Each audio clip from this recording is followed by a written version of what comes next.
Okay. Welcome. Baruch atah Adonai Eloheinu melech haolam asher kitshanu b'mitzvotav v'tzivanu la'asok b'divrei Torah. Amen. Thanks, Harlan. And we are in Noah. We're working through Noah, and we are looking at, let's take a look here.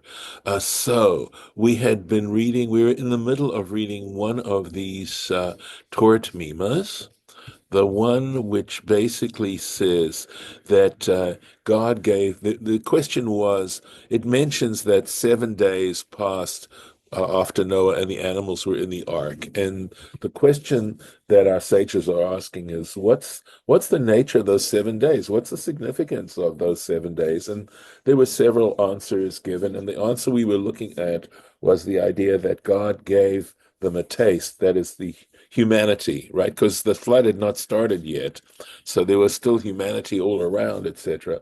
That gave them a taste of the world, a little bit of the sense of the world to come. Me'ein olam haba, right? So it wasn't the world to come as such, but it was a sense of what that world to come was going to be like.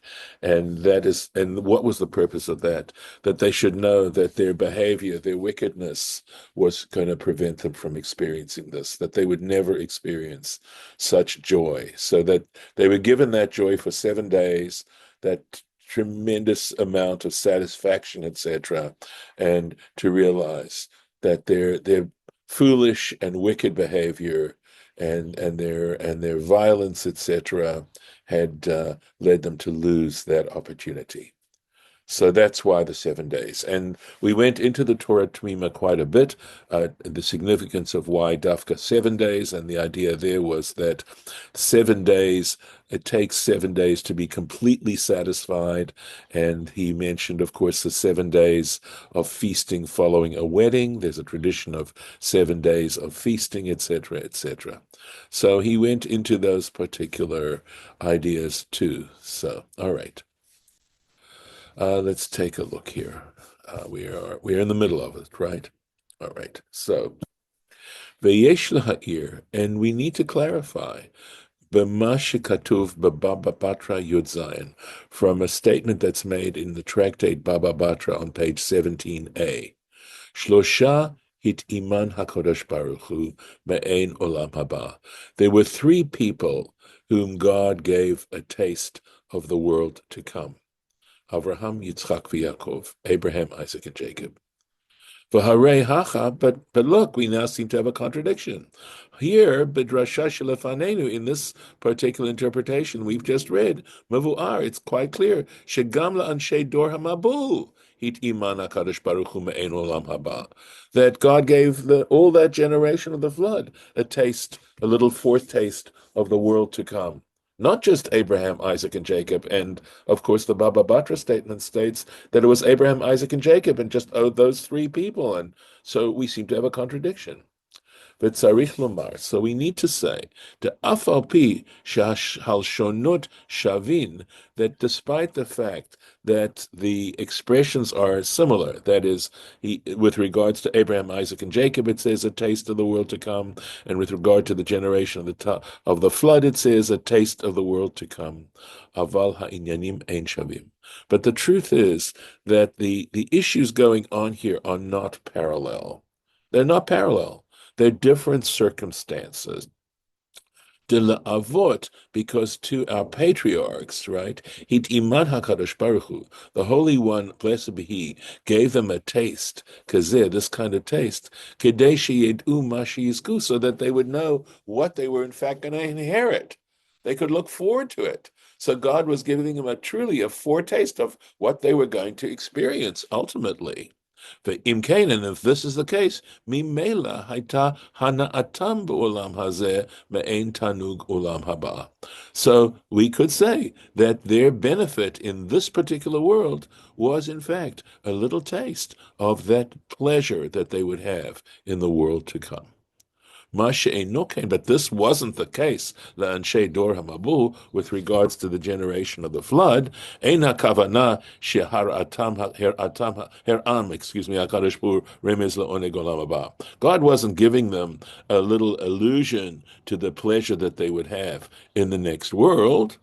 Sheharei b'vadai lefi ma'asehim, because clearly, right? Clearly, according to their ma'asehim haraim, their wicked deeds, lo he'eminu baza, they wouldn't even believe in it, right? And by the way, we read before that it was specific as to they had joy. It was like they were feasting, right? They were enjoying these pleasures, the those kind of pleasures, right? Of a banquet. They were etc. And they really didn't believe that that was going to happen in the next world. They didn't believe in afterlife, right? V'gam lo nachalu klal olam haba. And frankly, of course, they didn't inherit in any sense of the word that the world to come, immortality. Kemuvu'ar b'Gemara, as the Gemara clarifies. V'hakavana, right, and the intent, right, shehit iman kol kach tanugim, right, that the reason why God gave them that taste, right, to such a degree of those pleasures, ad madreget tanugei olam haba, to the point of the kinds of pleasures we will have in that next world. And that's the reason he wanted them, right? He wanted them to know what they were going to miss. V'zeh titzayer hadrasha, right? And that's what this interpretation illustrates. Achlanu ma'arach v'shi'ur hatanugim shehenikam, right? So that's, I believe, let's see how we can understand it, right? That's why this particular drush explains to us, illustrates to us the quality and the degree of those pleasures that he provided them. Not that they were actually the Olam Haba itself, but it's just trying to describe the kinds of pleasures for 7 days that the generation of the flood, who were going to then perish after that, right, were missing. Avalheim lo yedu klal ma'arach v'shiur zeh. They wouldn't really know. They wouldn't experience that immortality where they actually would experience the Olam Haba. Rak pashut, but it is clear. Shenahagu harbe ba'olam hazeh, right? Pashut shenehenu harbe me'olam hazeh. But it was the fact that they were enjoying, taking pleasure from the pleasures of this world. Kedei shebisha'at avidotam, so that at the time when they perished, yitga'agu al tanugei hachayim, so they would actually long for those pleasures of this life, of being alive, Vedok, and this is, of course, clear. This is exactly the way to explain why it mentions in Baba Batra that only 3 people had that taste, and yet here it's saying that the generation of the flood also did. So it wasn't that, so for Abraham and Isaac and Jacob, just to sort of bring this to a close, they were getting a sense of what immortality was going to taste like. Whereas for the generation of the flood, it's simply trying to describe the degree of pleasure that they had in this world. Yes, David. Yeah, good to have you here. Yeah, good morning. Thank you. So the question I have is, though, for the generation of the flood, but how would they know the difference? They weren't going to be immortal, so they wouldn't long for anything, right? That's the question I have while you were describing this. I mean, they wouldn't regret it. I mean, the point I'm assuming is that they had a taste of this and then they would regret. And but there won't be anything of them to regret, right? Their souls don't go on. So yes, yes, so good. How does how does that work, right? Right, I mean, right, right. Okay, so that's a really good question, right? So I think it would be saying that when they actually met when they met their death, right, they would be in greater pain about it, okay? I mean, it does beg other questions.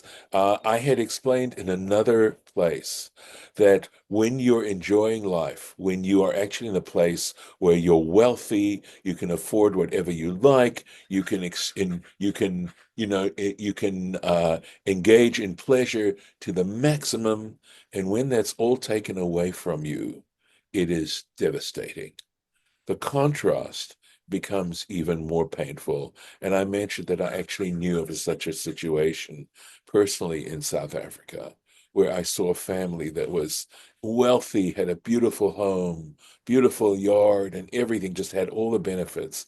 And what happened was the father died. He had put all his assets in the business, and the widow and her two sons were left with practically nothing. Hmm. And how awful it was for them. It was humiliating. It was painful. It was a deep tragedy. And that's what we're kind of talking about here. Now, the point that you're making is that if in fact they faced extinction, right? If they weren't, and if they were totally annihilated, then they weren't around to regret anymore. But we could offer two possibilities, but it begs another question, right? One is that they were facing the consequences of their behavior and face it in a really serious kind of way prior to their extinction, so that they could only have nothing but regret. Okay. The other possibility is that they were immortal, but were not going to face the joys and the pleasures of that Olam Haba. That Olam Haba, we could say, is a specific experience of immortality, and that there are other experiences of immortality that are far more painful. And in fact, generally speaking, I think, and I'm so glad you raised these issues because it allows me to share with you the fact that whatever you don't pay for in this world, in other words, we understand that adversity is a way of trying to account and pay for our sins, to keep our accounts balanced, and that whatever you don't pay for in this world, you're going to pay for in the next world. And it's going to be a lot worse. So that it's also a way of trying to train us to look at our adversity as actually a benefit. That it may be a short-term, liability, but it's definitely a long-term benefit. Whereas just getting away with murder in this world is not going to be a benefit. That ultimately that liability is far greater. So we That could apply that to this situation to say that, that they paid so much for it in this world that part of their punishment was the regret they would feel at the idea that they would lose this. But there's a lot more to this. There really is. Probably a lot more thinking that I have to do about this, because this seems to be suggesting that they were going to be expunged. But I mean, here he obviously is trying to, that is, Torah Temimah is trying to deal with the basic issues. And I hope. understood. No, I mean that helps. And yeah, I think your points are well taken. And yeah, it does raise an awful lot of questions. But It does. It it's does. that's the whole point of this, right? So anyway, Right. okay.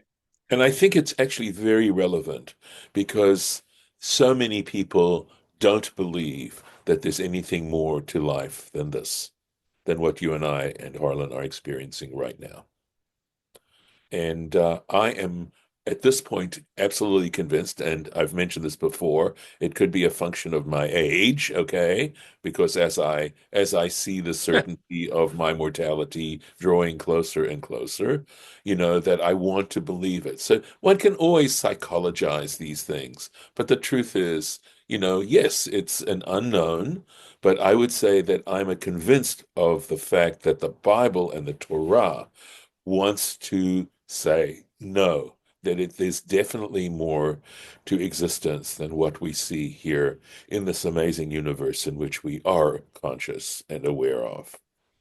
and that in fact I tied together. It just was a realization that came to me, say within the last maybe even 2 years, that all those laws involving purity, which seem so arcane, are actually all pointing and assuming that they are ways in which to smooth that transition from this life into the next. And the other thing that I think that pretty much even people who don't believe in immortality are ready to admit, which is there's a lot more about out there that we are not even aware that we're not conscious of. Hmm. Right? Those three Yeah. categories, the things you know, the things you know, you don't know, and then those things you don't know, you don't know. And this definitely comes under that rubric. We just don't know. Yeah. We, and I mean, this is admitting it, right? Because it's saying Abraham, Isaac, and Jacob were given that little bit of knowledge. By the way, I think it's very important to note that the Sabbath, right, the Shabbat, is also known as Me'ain Olam Haba, that the experience of the traditional Shabbat with the cessation of manual labor, specific labors, etc., and the experience of essentially spiritual joys associated with physical joys like good food and good company, etc., etc. Um, that is supposed to be a little gift or a great gift that God has given us in allowing us to experience some little foretaste of what immortality can be if we merit it. So, and that I'm pretty convinced of. I have to tell you, these days, I look forward to Shabbat like you would not believe. To me, I'm so grateful it comes every 7 days. And it is such a source of joy. I recognize the prayers as this yearning for a world that is just and where people have enough, and that where the world is filled with compassion and a sense that we are all, every single one of us, have that opportunity to become points of light in this world. That in fact, following the mitzvot and following the Torah, essentially trying to be an expression of divine will. That's what this exercise does, is a way of bringing God into this world, in a way that people will feel it, and that every single one of us can be such a point of light. We have that potential. And in so many ways, the prayers represent that yearning, that people understand that people recognize that that is our purpose for our own existence in this world, and not the other kinds of things that people pursue. That in fact those are of brief benefit. But if you leave this world a little bit better because you passed through it, you have done your job. And if everyone could understand that, and define what better is, and we can clarify, we can, as you know, I love the phrase, right? Deconstruct what we mean by better. And essentially it has to do with developing an attitude of kindness to all those around us. So, okay, you gave me a chance to give a sermon. Well, thank you. It Okay. was a great. Yes, yeah, that's kind of where it is. So we're going to talk one more time about the 7 days. Right here we are, Vayhi לשבעת הימים, and it was after 7 days, right? And again, the question again, the Yerushalmi here is asking the same question. Ma tivam shel shivat hayamim. What was the nature? What was the essential element of these 7 days? This is really beautiful. Sheshamar Hakadosh Baruch Hu al alamo, that the Holy One, blessed be He. Basically, shamar means to watch, to guard, but we'll see how we understand that. Shivat Yamim, for 7 days. Umikan, and from this idea that God was actually, we know about Shmirah with regards to a person who passes away, right? That the body is watched until burial, right? And also from here it says la'avelut, that mourning, right? That the act of mourning should take place Shivat Yamim, for 7 days. And we know that the traditional Jewish custom is that you essentially do not go into work, you do not return to normal life after the burial. For 7 days, you observe what is called Shiva, which refers to these 7 days, and essentially you sequester yourself in the house for 7 days. You don't go out to do your business, etc. And of course, people come to visit you. That's the traditional amount of time that one does this. And so it's saying that in a way, we are reflecting the mourning that God had, the grief that God had for the fact that all these people were going to die, that the world was going to get destroyed, which I think is beautiful. That God, despite the fact that these people deserved the punishment they were going to get, right? They had, they basically had rejected the very purpose for which they had been created. Nevertheless, God was deeply sorrowful and went into a state of grief. Now, of course, we are using anthropomorphisms, but the idea, from a literary point of view, as to God's relationship to this world is, I think, beautiful. So, and that's from the Yerushalmi. Take a quick look here. Inyan Hashimur. So he says the whole issue of Shimur, that is watching, right? Guarding, something like that. Ritzono Lomar, what he's trying to say is Shenit Abel Kiviachol, that it was as if God was grieving, was going into mourning, Al Churban Haolam, regarding the destruction of the world, Shivat Yamim, for 7 days. It's interesting, right? There's that parallel between the 7 days of creation now and the seventh, that is, right, creation and destruction. Veshimur, and the idea of shimur, this word shimur, to guard, hu milashon hamtana. It is based on a word that has to do with waiting. In other words, sort of going into suspension of some kind, right? Waiting. V'hainu, and the point is, shehimtin b'mabul, that he delayed the mabul, the destruction, shivat yamim, for 7 days. Umefaresh od b'Yerushalmi, and it explains further in the Jerusalem Talmud, v'chi mitablin kodem shiamut hamet. So again, what's happening here, of course, is that God is grieving prior to the destruction. And the Gemara there is saying, since when do we grieve prior to the actual death of the individual? Ella basar vadam. But what we're saying is that flesh and blood, in other words, human beings, mortals, she'eno yodea ma atid liyot, that we cannot predict the future. Right? We do not know the future for certain. Eno mitabel ad shiamut hamet. That is why we grieve once the person is deceased.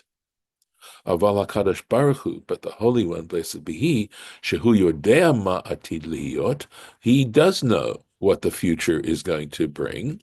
Shimer al olamot chila. That's the reason He went into this. He observed Shmira, right? He observed, or Shiva, so to speak, on His world to begin with, prior to its destruction, Adkan, and that is the end of that reference to the Yerushalmi. V'halimud mikan, right? L'shivat yemei havelot, and the derivation here of the 7 days of mourning, hu askmachta ba'alma. It is only a suggestion. It's not a legal proof. It is simply an illusion of some kind. It is not seen as a law, that's being given here. There's no law being formulated here. It is merely a literary allusion. Asmachta means as if it's sort of, let me think if I can think of the word. It's supported by it. It's a support. It's not a proof, right? De lada'at rov haposkim, because according to most of the poskim, right, the halakhic decisors, heve inyan avilut, the whole issue of, in other words, all these laws involving mourning, midirabanan, they're rabbinic. They're not from the Torah, right? So the specific laws are rabbinic laws. As will be clarified with God's help, right? Lefanenu, ahead of us, but Parshat Vayhi, when we're dealing with the Parsha of Vayhi, that's the last Parsha of Genesis. But Pasuk, and we're going to deal with the verse there that says, V'ya'as la'aviv, and he made for his father, Avel, right, a mourning period, Shivat Yamim, for 7 days. So there specifically it talks about, and that's Joseph, of course, for his father Jacob. The Iyen Moed Katan, and see further in this tractate Moed Katan. Moed Katan deals with the intermediate days of the festivals like Pesach and Sukkot. There are days that are not Yom Tov, but that are intermediate between the first and last days of the festival, where you're still observing laws involving a festival, but it's not Shabbat, right? But anyway, the reference is page 27b. Asur lihitkashot, right? One is forbidden. Lihitkashot means to basically place oneself in difficulties. And he explains this. He's explaining what lihitkashot here, the wording of the Moed Katan. Lihitzta'er means to grieve, right? Al hamet, right, regarding a deceased person, your termidai, too much. It's not appropriate to grieve the loss of a person too much. So when I was reading Michener's Hawaii, right, basically they were talking about some Hawaiian customs where they'd actually knock out their teeth, they would blind one of their eyes, they would gash themselves in terms of observing mourning. That's the way they express their grief. And clearly Moed Katan is against that kind of practice, right? Ella Shiva the spade. So here it's also talking about the length of time one goes into grieving, right? Only, in other words, 7 days are appropriate to mourn. That is literally a hesped generally is a eulogy, right? So, but here it's talking about that kind of deep grief. Mikan va'elach, but from that point and onwards, in other words, from after the 7 days, Omer HaKadosh Baruch Hu, the Holy One, blessed be He, says, Ein atem merachamim yoter mimeni. It's not appropriate for you to have more compassion than I did. And of course, there's the reference here, right? Upiresh Rashi, and Rashi explains, Shema'aseh yadai hu, right? These are the work of my hands. That is the people who are deceased. V'heragtiv bepisho, and the reason I brought his life to an end is for his transgressions. So the understanding is that, remember, it could be having to do with the fact going all the way back to Adam and Eve eating from the tree of knowledge of good and evil, and we know that that was a transgression and that they became mortal at that particular point. It could also be symbolic of, that is a literary sort of suggestion that we are the cause of our own destruction. And that, and by the way, Ankan Lashono, that's the end of Moed Katan, or sorry, that's the end of Rashi's comment there. The understanding and the acceptance, right? That part of understanding God as Elohim, which means judge, is accepting the fact that we are our own worst enemies in a sense, right? I mean, there's far more to it than that, but there is a statement that says that one's death atones for pretty much everything. Pretty much everything. So, V'hine, and see, lefize, according to this, ein mevu'ar tam mispar hashivat yamim, that in that Moed Katan there, it doesn't explain why 7 days. It just says you shouldn't mourn for your loss more than I mourn for my loss. And Rashi isn't explaining there other than the fact that God is justifying in some senses the fact that we've lost that person, that person is mortal. V'gam bichlal, and in general, ein pirush ze meraveach, right? This particular explanation isn't really satisfying. Aval l'dati, but in my own humble opinion, right? Efshar lefaresh al pi hadrasha shelefanenu. This little drush that we had, that God mourned for the world, that those 7 days mentioned here has to do with God's grieving for the world, right? Shakavana, that when it says that the intention is eina temer rachamim yoter mimeni, that when it says you shouldn't have more compassion than I did, right? Shegam anochi kiviyachol lo hitabalti, because I, as it were, right? One can't really speak of God in a literal sense about this, but to say, as it were, God litabalti al churban haolam yoter mishivat yamim. I did not myself mourn the destruction of the world more than 7 days, k'mevu'ar, as we explained. And so that's what the Moed Katan is trying to tell us in saying this, right? That there's a reason, there's a rationale for not grieving too much and to actually, go into that sequestration, etc., those laws of Shiva for more than 7 days. And that's it for now. So any comments for the record before I turn off the recording? Okay.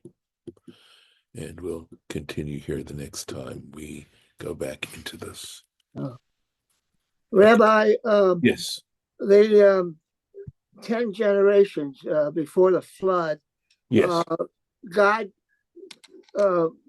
gave the people a view of the world to come.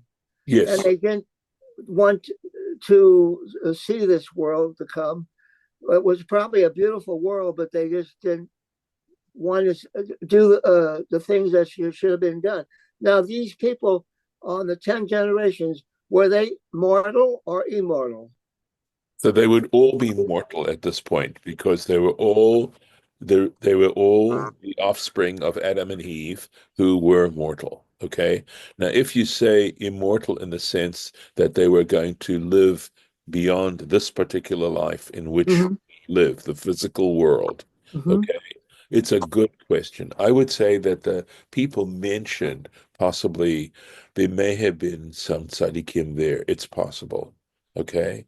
But apparently it kept going worse and worse and worse until the generation of Noah, where people were acting in inappropriate, violent ways, etc., to such a degree that only Noah was left, that humanity, at least, remember, this is a story, and it's saying that essentially humanity became so undeserving of life, of this gift that we have, or I should say this, well, I suppose that we could call it a gift if in fact we're able to achieve immortality. Otherwise, I would say it's a loan. One more thing is you talk about the world to come. Yes. What is the world to come? I'm so confused about that. It's a great question, Harlan, and it is not. There are various theories as to what it's talking about. Okay.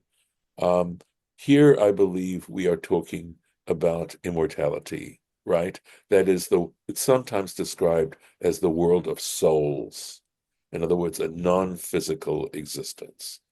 Because the question as to what the very nature of our consciousness is an unanswerable question. What exactly is consciousness? Because consciousness, while it does seem tied to our brain function and other kinds of perceptions, on some levels isn't.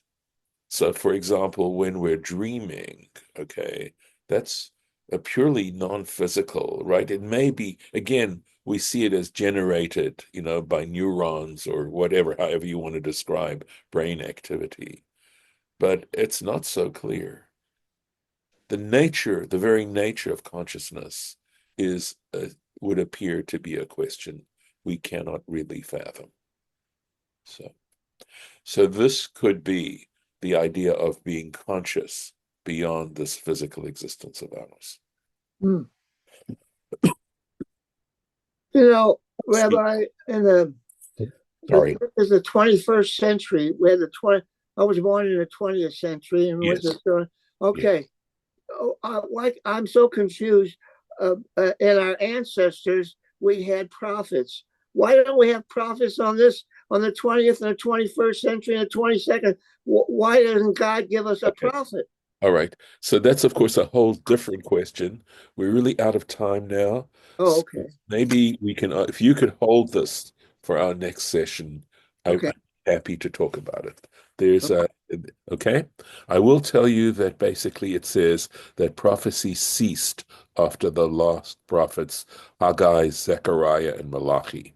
They were prophets from the exile, from the first exile. But that essentially there is no longer that kind of prophecy.